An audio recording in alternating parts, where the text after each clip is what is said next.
Alors bonjour et bienvenue dans cette première vidéo tableau blanc. Je sais que d'habitude ça s'appelle tableau noir, mais mon tableau est blanc. Donc on va appeler ça tableau blanc.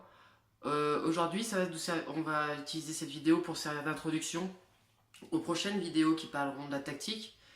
Euh, donc en fait l'objectif c'est que je vous explique ce que je dessine, les symboles qu'on utilise et aussi quelques points de règle, juste la base de savoir comment on crée des tactiques. Ok. Donc comme vous savez, on va commencer par l'attaque. Comme vous savez, au foot américain, on joue à 11 sur le terrain. Il se trouve par contre que pour l'attaque, les joueurs ne peuvent pas se placer n'importe comment sur le terrain. Donc pour commencer, il y a un élément qui ne change jamais. Il y a toujours quelqu'un qui est là pour mettre le ballon en jeu. Il est au niveau du ballon, il a le ballon entre ses jambes et il met le ballon en jeu. Ce qui s'appelle le centre. Donc nous, le centre, on va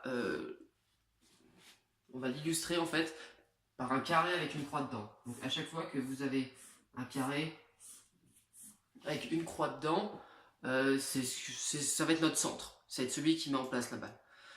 Maintenant, le premier concept qu'il va falloir intégrer maintenant, c'est la ligne d'engagement. Donc en admettant que l'attaque elle va dans ce sens-là du terrain, en montant, vous allez devoir tracer une ligne imaginaire de part et d'autre du centre qui va être la ligne d'engagement.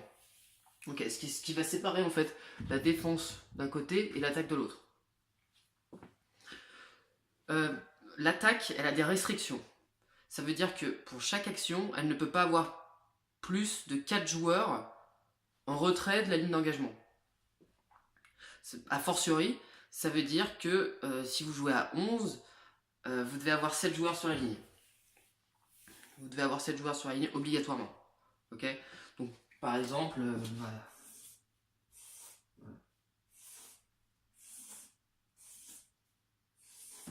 Donc voilà. Donc là les ronds, là, c'est les autres joueurs qui sont pas les centres. Qui sont sur. Alors c'est mal dessiné, c'est pas droit, mais mettons qu'ils soient tous sur la ligne. Et donc après, on va pouvoir rajouter 4 joueurs qui sont en retrait de la ligne. Donc évidemment, dans les 4 joueurs, on compte le quarterback. Le quarterback fait partie des 4 joueurs dans l'arrière-champ. Donc la partie qui est en dessous de la ligne d'engagement, ça s'appelle l'arrière-champ. Donc là, par exemple, on a un quarterback qu'on va noter avec un Q. Et donc après, on a d'autres joueurs. Voilà. Donc ça, cette formation est légale. On a le droit de mettre les joueurs comme ça. On n'a pas le droit d'avoir 6 joueurs sur la ligne et 5 joueurs dans l'arrière-champ. Par contre, vous avez le droit d'avoir 10 joueurs sur la ligne et un seul dans l'arrière-champ. Ça sert à rien. On va voir pourquoi c'est même pas très intelligent. Mais si vous voulez, vous pouvez même mettre les 11 joueurs et avoir personne qui récupère la balle. Vous avez le droit. Et comme je dis, c'est pas très intelligent. Ok ? Maintenant, il y a un deuxième concept qui va être très important. Ça va être le concept d'éligibilité. Il y a des joueurs qui sont éligibles pour recevoir une passe en avant ou pas. Parce que vous savez qu'au foot américain, il y a 2 moyens d'avancer. Soit on donne la balle à un coureur, soit on fait une passe en avant. Il se trouve que tous les joueurs ici ne peuvent pas attraper une passe en avant. Alors en fait, les joueurs qui sont dits éligibles, c'est les 4 joueurs déjà qui sont dans l'arrière-champ. Donc on a lui et lui. On a ces 4 joueurs-là qui sont dits éligibles, c'est-à-dire qu'ils peuvent recevoir une passe en avant. Et on a 2 autres joueurs qui sont éligibles, c'est les joueurs qui sont aux extrémités de la ligne d'engagement. Ça veut dire qu'on a lui et on a lui. Les 5 joueurs qui sont au milieu, là, ne peuvent pas recevoir une passe en avant. Ils n'ont même pas le droit d'avancer de plus de 3 yards sur le terrain. Ils n'ont même pas le droit de faire ça. Si vous leur envoyez une passe, c'est interdit, c'est une faute. Voilà. Maintenant, vos joueurs, vous pouvez les positionner un peu comme vous voulez, tant que la formation est légale. Voilà. Donc, par convention, en foot américain, on joue avec 2 joueurs de part et d'autre du centre à chaque moment, et après, c'est les autres pièces autour qui vont bouger. Pourquoi ? Parce que si vous mettez qu'un seul joueur, les défenseurs ils vont être un peu trop près du quarterback et du coup ça peut vous faire foirer toute l'action d'un coup. Mais il y a des fois des formations où il y a des personnes qui mettent 3 joueurs de ce côté. C'est tout à fait légal, ils ont le droit. Des fois, c'est intelligent. Des fois. Et pourquoi je vous disais que mettre 10 joueurs sur la ligne, c'est pas intelligent? C'est parce que du coup, vous avez le quarterback et vous avez que 2 receveurs éligibles. Parce que c'est que les 2 personnes qui sont aux extrémités de la ligne qui sont éligibles. Donc voilà. C'est à peu près, c'est toutes les restrictions qu'on a. À partir de ce moment-là, vous pouvez faire ce que vous voulez. Donc je répète, on a le droit d'avoir 4 joueurs dans l'arrière-champ. Tout le reste doit être sur la ligne. Et les joueurs éligibles à recevoir des passes sont les joueurs en arrière-champ et les 2 joueurs aux extrémités de la ligne. Pour identifier, pour différencier en fait les receveurs éligibles, ce qu'on va faire plus tard, c'est que ces joueurs donc, qui sont considérés comme éligibles, on va pas les dessiner avec des ronds, on va leur donner chacun une lettre. Comme ça va nous permettre de les différencier dans certains cas de figure. Mais ça, ce sera pour les autres vidéos. Par contre, le centre sera toujours une croix dans un carré, et les autres joueurs inéligibles, ce sera des ronds. Donc, et d'ailleurs, ça s'appelle la ligne offensive. Voilà. Donc pour ce qui est de l'attaque, on aura tout vu. Donc maintenant, on va passer à la défense. Donc pour ce qui est de la défense, de ce côté-là, on n'a aucune restriction. Les 11 joueurs peuvent se placer où ils veulent sur le terrain tant qu'ils ne dépassent pas la ligne d'engagement, tant qu'ils ne vont pas du côté de l'attaque. Sinon, les joueurs, ils ont le droit de faire ce qu'ils veulent, ils ont le droit de se mettre à l'endroit qu'ils veulent. Cependant, ce qu'on va voir maintenant, c'est on va voir des structures défensives de base. Parce que, évidemment, il y a quand même des bases. On va comparer ça avec le foot. Par exemple, en foot, on a des bases comme le 4-4-2, le 4-3-3. Et ben on a la même chose en foot américain. Et vous pouvez faire ce que vous voulez. Au foot, vous pouvez faire ce que vous voulez. Vous pouvez jouer en 9-1 si vous voulez. Mais personne ne le fait. Donc là, on va établir certaines conventions. Comment on les appelle? Donc à l'image du foot, on a les défenseurs, les milieux et les attaquants. En foot américain, en défense, on va définir 3 niveaux. On aura la ligne défensive, qui sera directement en face de la ligne offensive. Les joueurs du deuxième rideau, qui seront derrière eux. Et enfin, les joueurs d'arrière-champ, qui seront tout autour. En termes de foot américain, les joueurs de la ligne défensive, on va les appeler joueurs de la ligne défensive ou alors D-line. Les joueurs de second rideau s'appellent les linebackers, parce qu'ils sont derrière la ligne, back, line, linebacker. Et les joueurs d'arrière-champ, on appelle ça les defensive back. C'est pareil, c'est les joueurs d'arrière-champ, back, derrière. Voilà. Donc pour les structures défensives de base, la toute première qu'on va voir s'appelle la 43. La 43 donc. 2 chiffres. Le premier chiffre nous dit combien on a de linemen défensifs. Donc là, dans ce cas-là, on en a 4. Et le 3, combien on a de joueurs de second rideau ou de linebacker. Là, on en a 3. Ce qui fait que des joueurs d'arrière-champ, on en a 4. Parce que 4 plus 3, ça fait 7 et il nous manque 4 joueurs. Donc ça, c'est la première défense de base. Donc voici comment on va la dessiner. Donc par contre, quand on va passer aux explications en défense, c'est la défense qui va être en bas et c'est l'attaque qui va être en haut. Okay.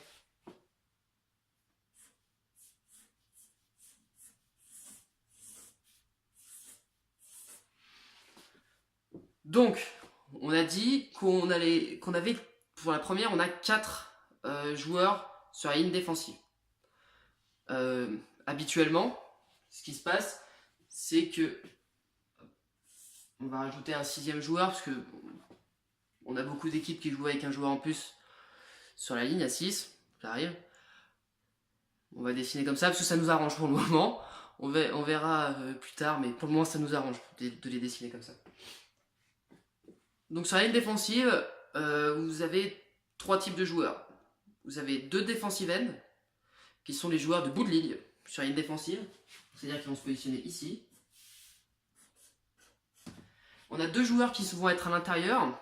On a le nose, comme le nez, qui sera aligné directement à côté du centre. Et on a le tackle, donc pas vraiment de traduction, il va falloir s'en souvenir, le tackle qui est situé ici. Donc voilà, ça c'est la ligne défensive de base pour une 43. Donc 4 linemen. Ensuite on a 3 joueurs de second rideau qui vont se positionner entre les 4 joueurs. Et après, ce qu'on va avoir, c'est qu'on va avoir des joueurs d'arrière-champ, donc 2 cornerbacks qui, eux, seront directement alignés en face des receveurs et qui ont pour responsabilité de les couvrir. Et enfin, on a 2 safety qui sont, en gros, la sécurité, c'est-à-dire que si ça se passe mal et que l'attaque elle arrive à dépasser le second rideau, normalement, eux, ils sont là pour s'assurer qu'ils se prennent pas de touchdown derrière et qu'ils contiennent le jeu devant eux. Voilà. Donc il y a deux types de safety, mais ça on verra ça plus tard. Voilà. Donc ça c'est la première structure défensive qui est la 43. Ensuite on va voir du coup une deuxième structure défensive qui va être la 34. Donc maintenant on va voir une défense 34. Donc comme tout à l'heure, le 3 ça veut dire qu'on aura 3 linemen défensifs et 4 joueurs de second rideau. Donc on redessine une ligne offensive. Alors on a toujours 2 joueurs en bout de ligne. Donc c'est toujours les defensive ends qu'on va toujours appeler E. Voilà. Et maintenant, au lieu d'avoir un nose et un tackle, on a juste un nose. On a juste un joueur qui va se mettre tout de suite en face du centre. Et ensuite, ce qu'on va avoir, donc, c'est 4 joueurs de second rideau.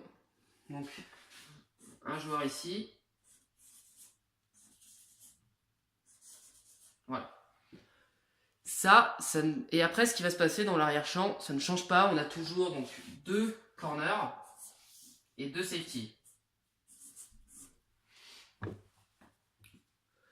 Structure de base, la 34. Donc là, la 43 et la 34, c'est les 2 défenses que vous verrez en NFL. En NFL, les équipes sont soit en 34, soit en 43, et beaucoup plus en 43. Même si la deuxième défense dont on va parler, c'est une défense qui rentre de plus en plus dans le foot américain parce que les équipes sont obligées. C'est une défense qui est plus adaptée pour défendre la passe. Et sachant que maintenant, les équipes lancent beaucoup de passes, beaucoup plus qu'avant, les équipes ont été obligées de s'adapter. Donc maintenant, on va voir la défense 4-2-5. Alors pour ce qui est de la 4-2-5, alors toujours comme tout à l'heure, on a 4 joueurs de ligne et on a cette fois que 2 joueurs de second rideau. Pourquoi on a rajouté le 5 ? Je sais pas. Mais en tout cas, ça s'appelle la 4-2-5 parce que c'était évident que ça allait finir par un 5. Hein, donc c'est 5 joueurs d'arrière-champ. Donc la différence ici, c'est que d'habitude, on avait 7 joueurs de ligne défensive et 3 joueurs de second. On avait 7 joueurs de ligne défensive et de second rideau. Et seulement 4 joueurs d'arrière-champ. Bah là maintenant on va en rajouter un. On va soustraire un joueur de second rideau pour faire rentrer du coup un joueur d'arrière-champ. Mais typiquement, c'est presque la même chose qu'une défense en 43. On a toujours les joueurs en bout de ligne, donc les ends.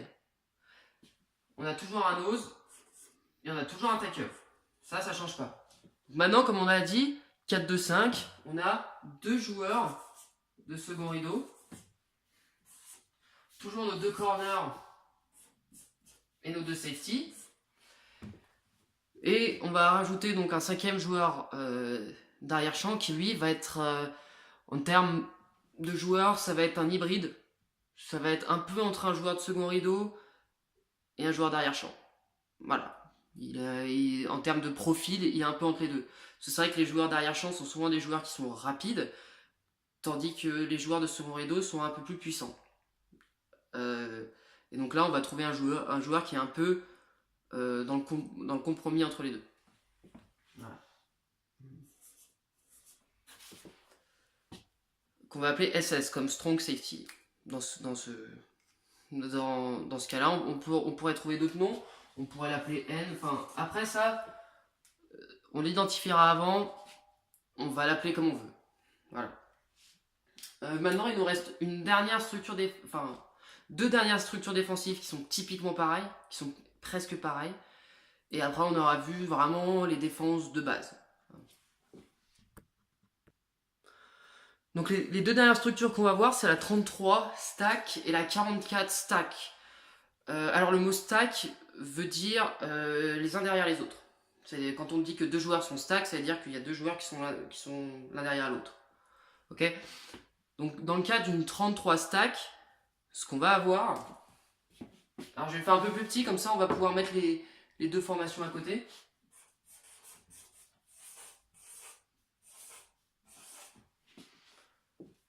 Donc ce qu'on va avoir sur une 33 stack, c'est qu'on va avoir, donc comme sur une 34, 3 linemen défensifs, toujours avec deux joueurs de bout de ligne et un nose. Maintenant, stack, ça veut dire qu'on va avoir 3 linebackers qui vont être directement juste derrière les 3 défenseurs. Donc là, on prend le end. On met un linebacker derrière, pareil pour le nose, pareil pour le end. Maintenant, pour les autres joueurs, comment ça se situe? Vous allez avoir un safety, vous allez avoir deux corners. Et ce qu'on va rajouter, maintenant il nous reste 2 joueurs à placer, c'est qu'on va rajouter 2 joueurs sur les côtés. Voilà. Et donc du coup on aura toujours un corner, et cette fois on n'aura qu'un seul safety. Là ici, on a 8 joueurs là, donc du coup on a que 3 joueurs derrière champ. Même si les joueurs qui sont sur le côté, un peu à l'image de la 4-2-5, c'est aussi des joueurs un peu hybrides, qui sont capables de courir assez vite, mais aussi d'être assez puissants sur les plaqués. Maintenant pour la 44 stack, et pareil que la 33, sauf que là on va avoir 4 linemen et 4 joueurs de second rideau qui vont être juste derrière.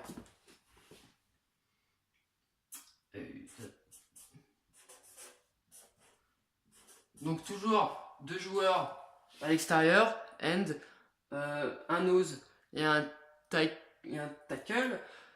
On rentrera dans les détails peut-être plus tard sur la 44 stack, mais c'est vrai que là le nose n'est pas directement aligné sur le centre, mais ça on rentrera dans les détails plus tard. Là on voit juste la structure. Et donc du coup, on a 4 joueurs de second rideau qui vont se positionner directement en arrière. Et donc, seulement 3 joueurs derrière champ. Donc là, juste cette partie sur la défense, c'était pour que vous compreniez, quand je vais parler d'autres vidéos, je vais vous dire, ouais, face à une 34, face à une 43, sans faire cette vidéo, il y en a certains qui vont pas comprendre ce que c'est. Même une 4-2-5 ou une 33 stack. C'est pour ça que c'était très important de vous parler de la nomenclature là-dessus. Et donc du coup, ce qu'on a vu en attaque, les restrictions, pourquoi on les dessine de cette manière, qu'est-ce que c'est les lettres. Donc, comme j'ai dit tout à l'heure, les lettres en attaque, ce sera les receveurs qui sont éligibles. Et donc là, maintenant, quand je vais vous dire une 43, une 34, vous saurez tout de suite ce que c'est, vous allez pouvoir comprendre. Écoutez, j'ai plus qu'à vous remercier d'avoir regardé cette vidéo. Et puis on se retrouve très bientôt pour parler vraiment de vraie stratégie et pas seulement de structure et de règles. Merci.